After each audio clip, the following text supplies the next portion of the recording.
So my name is CCP Fox4. I'm a technical designer with CCP. Have been a technical designer for the last year and a half or so, I think. They changed my name to my title to technical designer without actually telling me that they were changing it. That was wonderful. I've been with CCP since 2012, June specifically. So this June I will have been with CCP for 4 years. Before joining CCP, however, I started playing EVE back in 2003, shortly after launch. I played the beta for a bit, but couldn't get my actual retail copy until a few months later, which depressed me. I don't have a day one character. Wah wah. Yeah, I asked someone what should be in my presentation, and I was told, oh wait, I commented out the wrong code, so that's what's in my presentation. What? I asked, you know what, it's not my problem, okay? So this presentation is all about third-party dev stuff. I've done it for a few years now. It's very, very simple. I just go over what has sort of gone on for the last year since last Fanfest, and talk a little bit about the future. I try and include some pretty little graphs, because who doesn't like graphs? Graphs are wonderful. So the first thing we're going to talk about that's changed a little bit since last year. Oh, they're moving my presentation. What just happened? The screen was changing. Anyways, the first thing up is the static data export.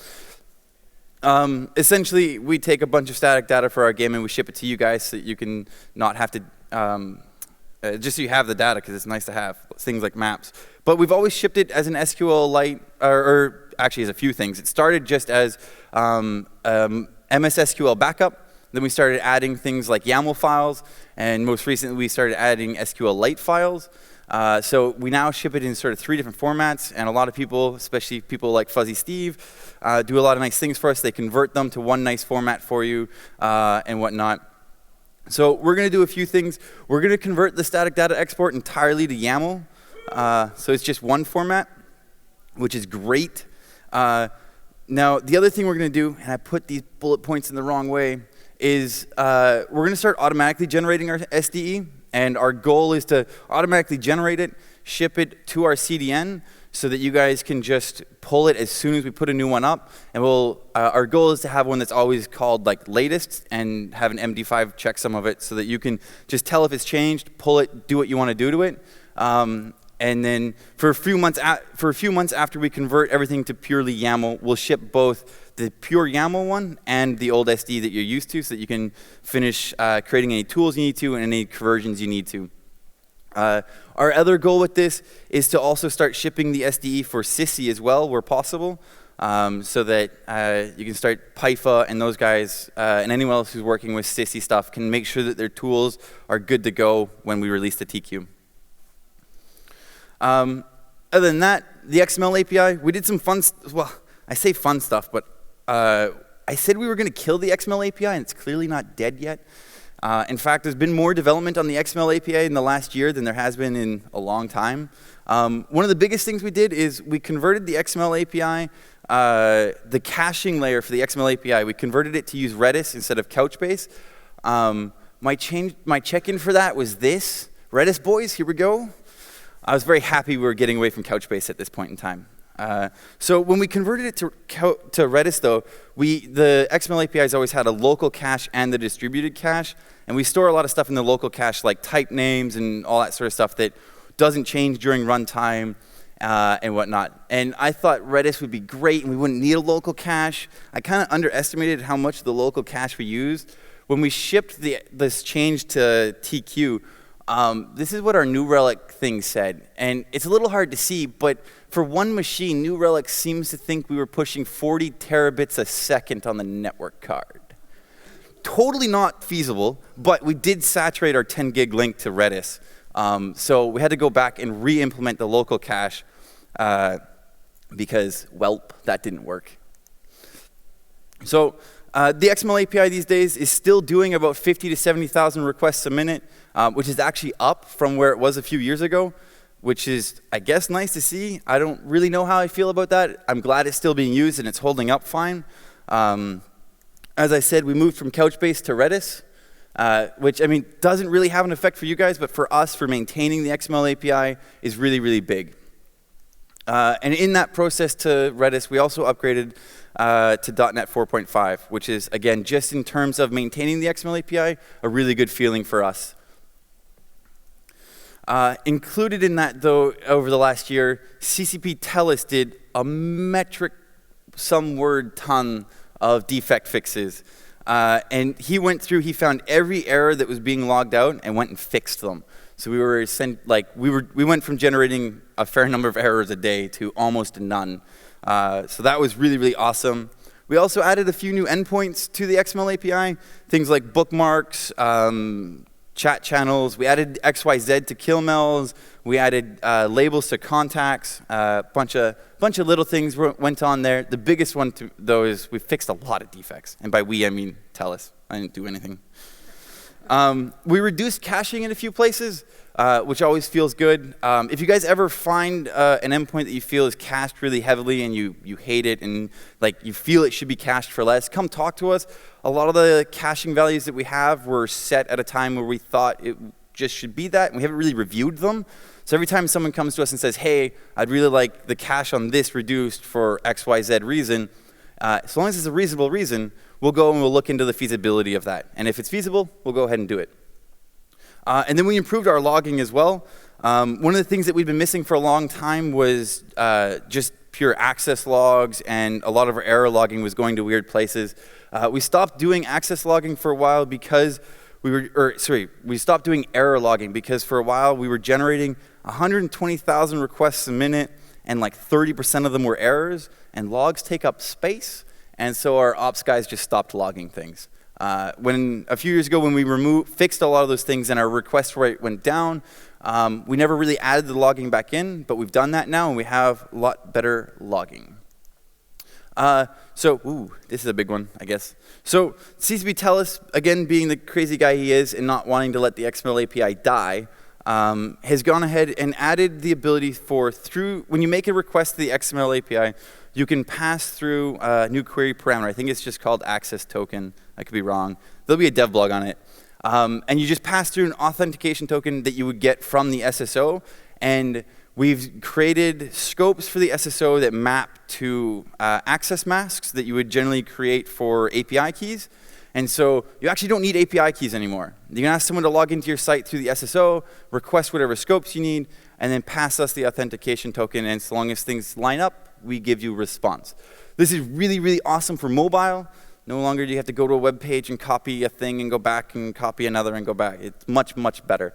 There's a few things where this kind of won't work. Desktop apps like Python and whatnot probably still want to just use API keys. It's better than trying to do weird redirect to localhost or whatever. But the option is there. We're not killing API keys. There's no plan to kill API keys yet. This is just a nice sort of make things better. Moving on from that, we have CREST. CREST is doing 80,000 requests a minute now on a slow time that looks kind of like this, where we do about 5 million requests an hour, which is a nice little graph to look at, and I love seeing that. The majority of those requests are for market data, which, if you didn't know, we now have market data in CREST, and it's wonderful. But 5 million requests a minute, this is across both public CREST and authenticated CREST, looks something like this this is auth CREST. So in auth CREST, for 1 week, we do about 1 terabyte of bandwidth usage, which is a fair amount. But then public CREST having the market data looks a little bit more like this and pushes about 4 terabytes a week. So we're pushing about 5 terabytes a week for CREST, which is fun. We were looking at moving CREST to Google, and we're like, oh, that bill, ow, ow, ow. Public CREST died for a little while there. You can see at the end of that graph. Whoops. Now, as I said, I like doing graphs. Graphs are fun. I had a whole list of graphs I was going to do. Things like how much people are using write endpoints, because we have writing for fittings and contacts and stuff. I went to create all these charts, and our Splunk server was dead. We lost a lot of logs. So unfortunately, I have no more graphs. That was the end of my graphs. My whole plan went out the window. But that's okay.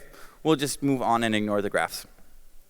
So a big change we have coming up right now with the Citadel release is we're killing off public CREST and combining it with authenticated CREST. There'll just be one CREST to rule them all. If you request a public resource from CREST, and it's public. We just return it. We don't care about your authentication token, which is wonderful. And then if you just using the same base URL, which is just crest-tq.eveonline.com, if you request an authenticated resource and you don't have an authentication token, we bail. It's all kind of nice. The next thing is we added insurance prices. We are adding insurance prices to CREST, so you can get a list of all insurance prices for ships in Eve. It's wonderful. No longer do my SRP guys have to ask me for my insurance. I don't want to give it to them. I'm too lazy. They can automate it now, and my life is better. You can now get a list of NPC corps. You could pull this from the static data export, but if for some reason you don't want to, here's a CREST resource that will list all NPC corps in the game. Again, this stuff is coming next week. Citadels, yes. You can also go corporations/corp ID has to be an NPC corp /loyalty store, and we will list out all of the things that corporation has in their loyalty store. The cost for them in LP, all the fun stuff. Because you guys have it already and you're just hurting yourselves getting it, so make it better. You can also, because we're adding loyalty store stuff, we are adding the ability to get a character's loyalty points. There's a new scope for it. It's all through CREST and the SSO. It's fun and fun. But it simply just lists this corporation and this much LP for every corporation that character has LP for. Very, very simple, but very awesome. The market order stuff, as you saw, has pushed both our bandwidth and the number of requests for CREST through the roof. One of the reasons for that is because you need to request the buy orders for a type and the sell orders for a type in 2 different requests. Funny story on that. The backend for that makes one request, and that request gets both the buy and the sell orders. And then in the CREST handler, we just dumped half the information and returned it. But that's because at the time this API was built for Dust, and that's how Dust wanted to display the information. So that's how the API was built. But when I realized this and I found that, hey, the backend call is already there, I added this resource and we're fun. Fun. This endpoint, I believe, already existed, just it wasn't enabled for third-party devs, so it is now. I don't even know what it returns. Someone else added this. It's just in my presentation. But I think it actually has like XYZ and the services available in each station and things like that. So that's fun. Next up, universe/location/location ID. This definitely already existed, and we linked to it from a bunch of places in CREST, but it was not third-party enabled, and so you couldn't actually get any information from it. It's now enabled, so that's fun. Again, I have no idea what's in it. I didn't do it. It's there. Opportunities are now available, so you can actually get opportunities are broken down into 2 things. They're broken down into groups and the tasks for those individual groups. So you complete tasks, and once you've completed all the tasks for a group, the group is completed. Someone asked for this. I looked. It was really easy to add, so I've added it. And then you can also go and get a character's opportunities and figure out which tasks they've completed. And then if you look at the groups, you'll know what groups they've completed. Again, there's a new scope for that. It'll just be character opportunities read and fun times ahead. The location stuff. So we added character locations to CREST a few months ago, I think January. However, they were a little bit broken, and I didn't realize until they hit TQ. We couldn't find a very easy way of fixing it at the time.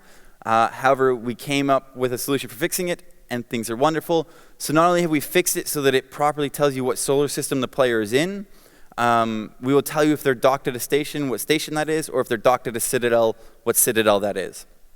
So good, fun stuff there. And I've reduced the cache time to 5 seconds because we've improved how we do it. So you can track a character's location on a cache time of 5 seconds. So things like Siggy and Tripwire that are trying to do wormhole mapping should hopefully be able to stop using the IGB, and I can go and kill it.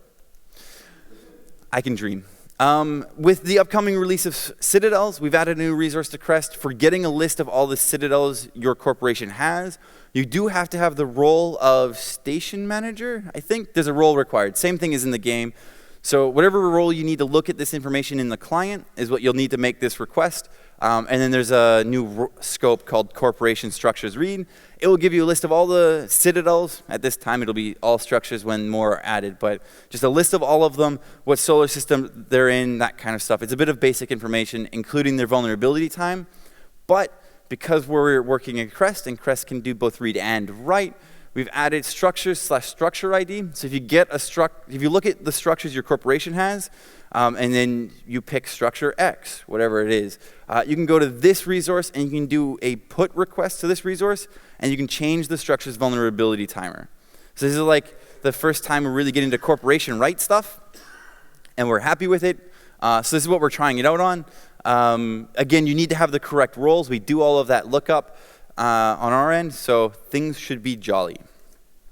What else? This. The next thing, this is probably, at least as far as I'm concerned, the one I'm most happy about that's coming out next week. We're adding fleet information to CREST.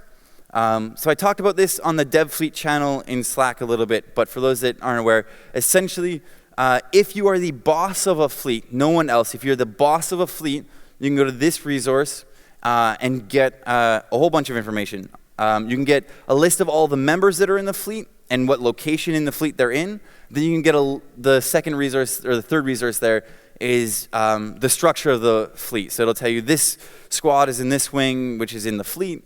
And so you can render exactly what you would see in the client. This stuff is on a cache time of 5 seconds, so it's fairly accurate. And then the root sort of level fleet ID one there, that will return things such as, is free move on for the fleet? Is it registered? So is there a fleet advert up? As well as it will return the MOTD. And you can do a put request to the fleet to change the MOTD and to enable or disable free move. And then if you do a post request to wings, you can create a new wing. If you do a post request to members, you can invite new members to the fleet. So yes, you can invite people. On top of that, if you go to a wing ID, you can do two things. You can do a put request to change the name, or you can do a delete request to delete the wing. The wing does have to be empty of squads and people to delete it, but you'll get an appropriate error message that you should be able to handle. And same sort of thing for squads. You can do a post request to this to create a new squad, and then the actual squad ID itself, you can do a put to rename or a delete to delete it. Yes, and then members, so I didn't put it on here, but there's members/member ID, which is the character ID of the member, and you can do a delete request there to kick them out of the fleet, or you can do a put request there to move them around in the fleet. And when you invite people to a fleet, you can invite them to a specific squad or wing. So. It's going to be freaking great. I've already seen some, one guy has a whole mock-up of it on his tablet, and it looks great. So great. I'll take questions at the end. So the next thing up is documentation. We've always been really pretty shit at documentation. And by shit, I mean we just don't do it. So, I guess a year and a half ago or so, we released the developers website, which is when we started allowing you to register for the SSO and CREST and all that sort of stuff. One of our goals with it at the time was to try and put documentation there. It didn't work so well, mainly because none of us really have time, and none of us are really good at writing documentation. Turns out that's actually kind of hard. So last Fanfest, we started a new initiative, which was it's documentation for third-party developers on Read the Docs. And this is all community sourced, so we control the GitHub repo for this, but anyone can fork it, do any edits they want, make a pull request, and this leaves us in a position where we can feel confident in accepting the pull request, in saying this is official documentation because we review all of the pull requests. So we're totally happy to direct people here, say that this documentation is good, and it's growing really well. Over the last year, these are the commits to it. There's been about 300 commits to it so far. So yes, as far as I'm concerned, it's been a great success. There's some people that will never be happy with anything, and clearly it's not perfect yet. There's a lot of missing information, but it is continuing to grow. As you can see from this, there are changes happening almost all the time. There's been about 25 contributors to it so far, which makes me very happy to see.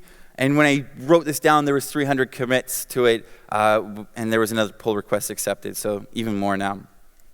On the documentation front, I don't hang out on IRC anymore. I just can't stand it. PrismX does. He still likes his IRC nonsense. I can't stand it. But there's a DevFleet channel on the TweetFleet Slack. So if you ever want to talk to myself or Telus or any of the other devs that happen to deal with third-party developer stuff, feel free to come by this channel and hang out. There's also the r/EveTech Reddit, which I frequent myself. There's a lot of other people that tend to frequent it. So if you ever have any questions or you're looking for some help, both of these channels are a really good way to go to either get help, contribute, or just hang out.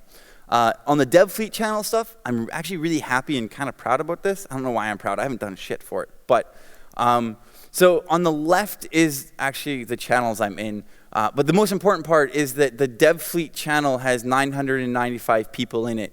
At this point in time, it's actually up to 1,014 or something.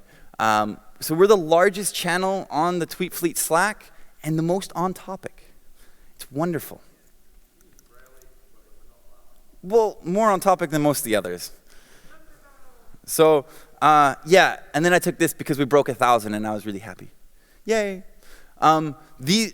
Huge shout out to these 5 guys. They've done a lot of the commits to the documentation on GitHub, but not only commits, all of them have been really active in the pull requests and making comments and suggestions and all that kind of stuff.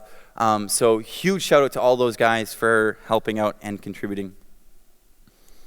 The future. I talked a little bit about the future with CREST stuff, but that's like next week, so not really the future.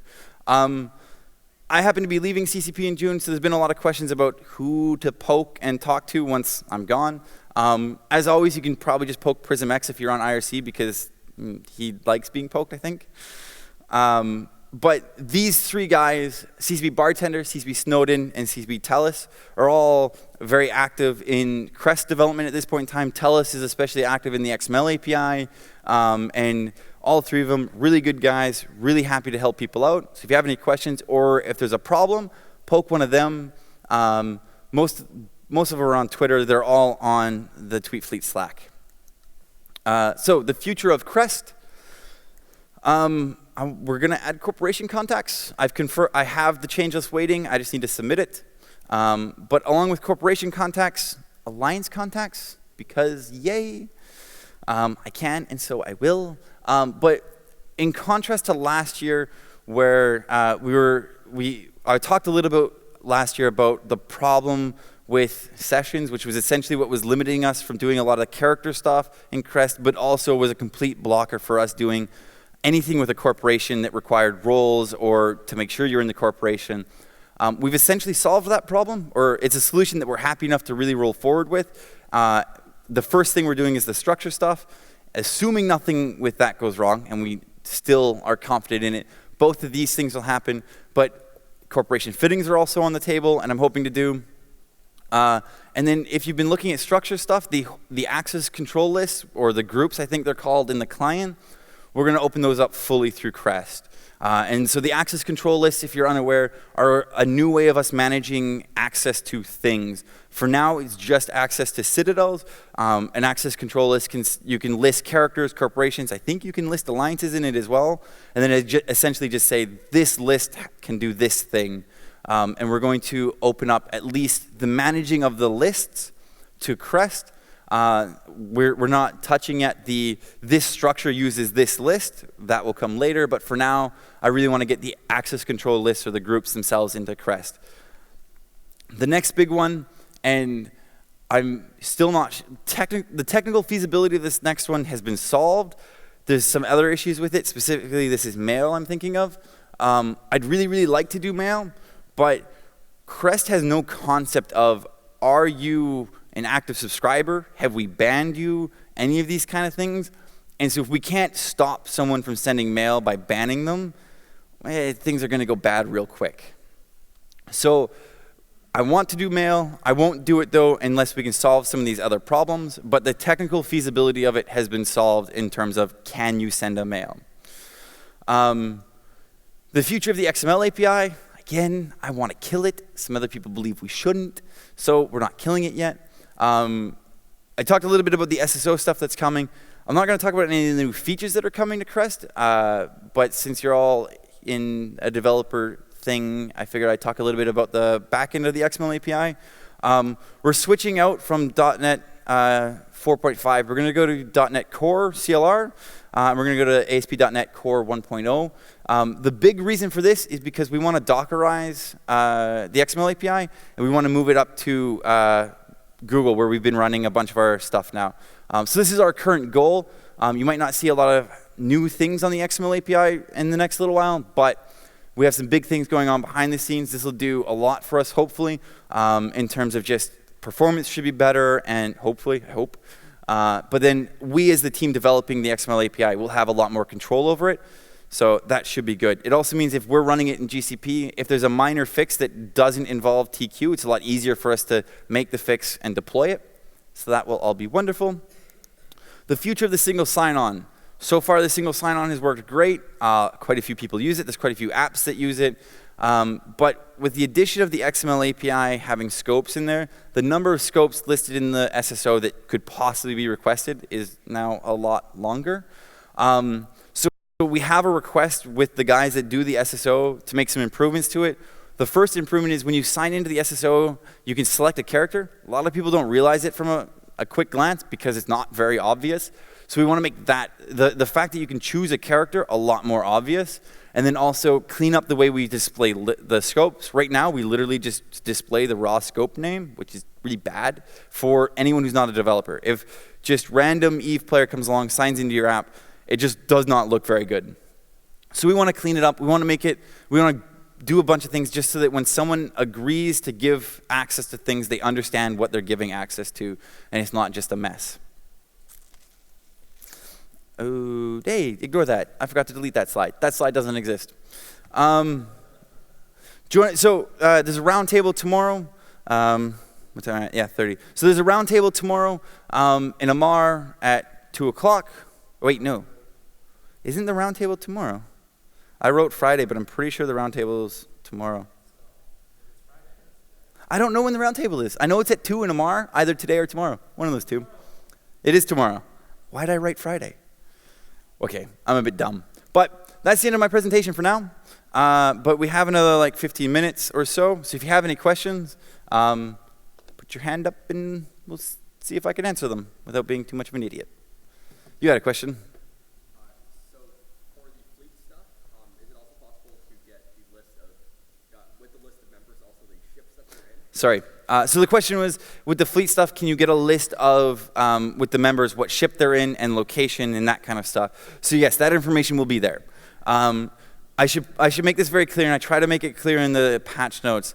The resource itself is on a 5-second cache. So if someone leaves and you request that, they'll be gone. However, the information about what ship they're in and what solar system they're in is only updated every 30 seconds. That's not on the CREST side, that's actually on the fleet backend, and you'll notice this in the client. The client has is on a 30-second timer right now as well. And that's just because on what ship they're in is on the location node that they're at, so the solar system they're in, and the solar system bundles up the changes and only sends them to the fleet service every 30 seconds. So the fleet service that I'm asking for this information only gets it every 30 seconds. So it's on a 5-second cache, but that information might be a little delayed. Might be worth mentioning about 30 seconds traditional synchronous system. Yeah, because this is like a 30-second timer. That 30 second, if there's a group of people in solar system A and another group of people in solar system B, you could get an update from here, and then the other update could come in another 10 seconds, right? They're not synced across the cluster or anything. These updates just happen on the solar system. No, a member should be updated at most every 30 seconds. Because if they change solar system, because they're on a new node, well, okay, I guess it could be a minute if you're really unlucky. That'd be really unlucky, Leo. Oh my God. Okay, so it could be indefinite. Well, no, then they'd just be nowhere because, oh wow, I don't know what would happen. Please don't do that. That's just mean. Edge cases, yeah, screw them. In the case of tie-dye, would it be even slower? I did not check. Okay. So the question was, in the case of tie-dye, what happens to that 30-second timer? I have no idea. if tie-dye, so there's just we spin off a thread that sleeps for 30 seconds and does it, and then fires off the results. So I have no idea if that sleep is affected by tie-dye. It shouldn't be. It's the simulation that's affected. So no, that information should still go out. Right. You had a question? The loot history I did not put in, no. And I probably won't. So the thing with loot history is when an event happens, like someone has taken something, we push that request to the clients. We don't actually store that on the server, so I don't have access to it. Could I store it? I could, I think.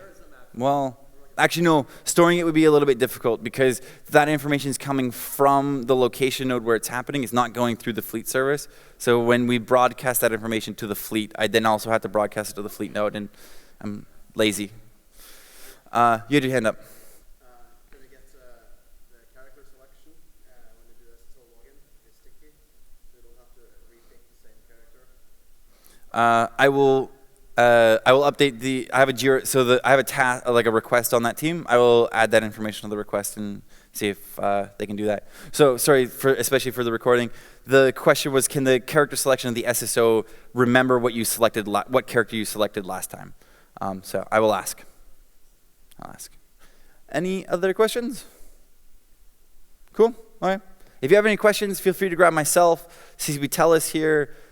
I don't think PrismX really cares about third-party devs anymore. Or CCP Bartender, who's sitting over there.